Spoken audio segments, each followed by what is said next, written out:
Okay, so today I want to show you all how to administer an oath. If you're already a current Notary Public, I assume that you know this, but I'm coming up against and reading a lot of articles saying that notaries are not administering an oath. We have to remember what our primary duty and function is as a notary, and not administering an oath when required could cost you your notary commission. Okay, so very simply, when you're notarizing a document that requires an oath, you very simply ask the customer to raise their right hands, and you swear under penalty of perjury that everything in this document is true and correct. Yes, I do.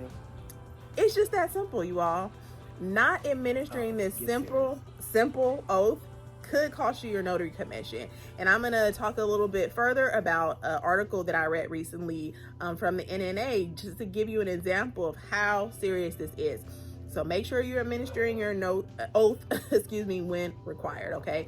I'll holler at you next time. Make sure you like, share, subscribe, and let's talk about this in the comments. All right, peace.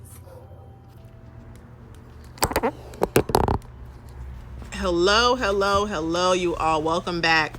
So today, I want to continue the conversation about the importance of administering the oath.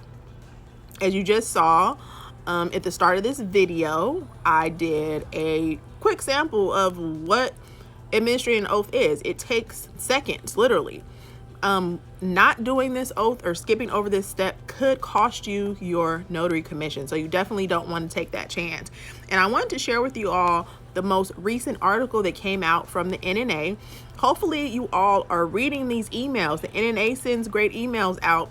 Make sure that you're opening them and reading them, because they have great information that is important to our business. Okay, so this interview, as you can see, this person is in handcuffs. A little dramatic, but hey, it can happen.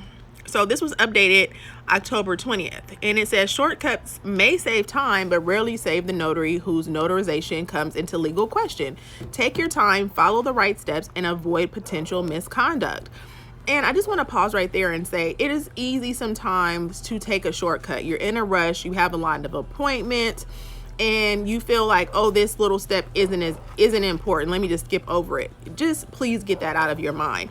Every step is important. Our first job as notaries is to follow notarial law.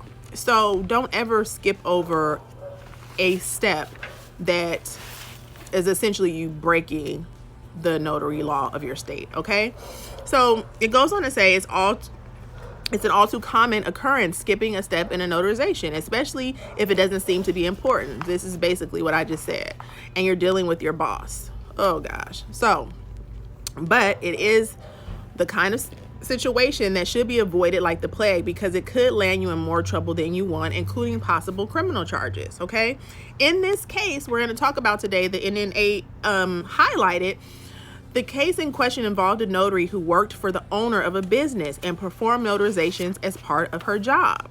The owner decided to apply for an appointed position with a government agency and filled out the required application, including an attached supporting affidavit. The owner handed the signed application affidavit to the notary employee, who filled out a jurat certificate but did not administer the oral oath or affirmation. This is an absolute no-no. If you're filling out a jurat certificate, you have to administer the oath. So, notaries are required by law to administer oral oaths or affirmations when performing jurats or verifications on an oath or affirmation. When the certificate says it has been signed and sworn to, those are the trigger words right there, you guys. Signed and sworn to, or words to that effect. The notary is required to administer an oral oath or affirmation. No exact language is prescribed for the oath or affirmation. So I asked this question of the document signer: do you solemnly swear or affirm, subject to the law of perjury, that the information contained in this document is true and correct? The signer should answer orally yes. Okay, very simple. In addition, almost all states have laws that make it official misconduct or something comparably titled for public officials, including notaries, to fail to carry out their official duties. And that could include a willful or negligent failure to administer a required oral oath or affirmation. The lie and the risk to the notary.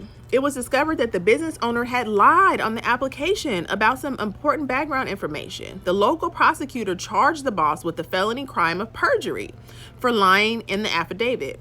Then the prosecutor considered charging the notary with official misconduct. The notary was granted immunity to get her cooperation, and she admitted that she failed to administer the required oral oath or affirmation. I was asked by a defense counsel to provide my expert opinion about whether the business owner was guilty of perjury since no oral oath or affirmation had been administered. Unhesitatingly, I concluded that the boss had not committed perjury because the boss had not been placed under oath or affirmation. So here it is. Because the notary did not administer the oath, this person was found not to be guilty of perjury because they were never sworn in. The boss had lied, but not under oath. Ultimately, the boss avoided prosecution for felony perjury, and the notary avoided being charged with official misconduct, although the notary had clearly failed in her duty. Nevertheless, this experience was very bad for both the business owner and notary. They were embarrassed by the negative publicity in the media. They had to pay a lot of money for legal and expert services, and they lost a lot of their time in the legal process.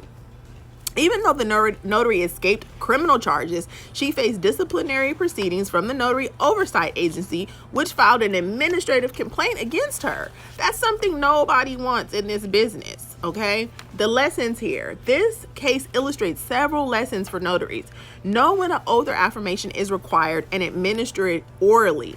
If you are a notary and you do not know when an oath or affirmation is required, I need you to go back to the drawing board, okay? But this is a key essential duty for us as notaries, okay?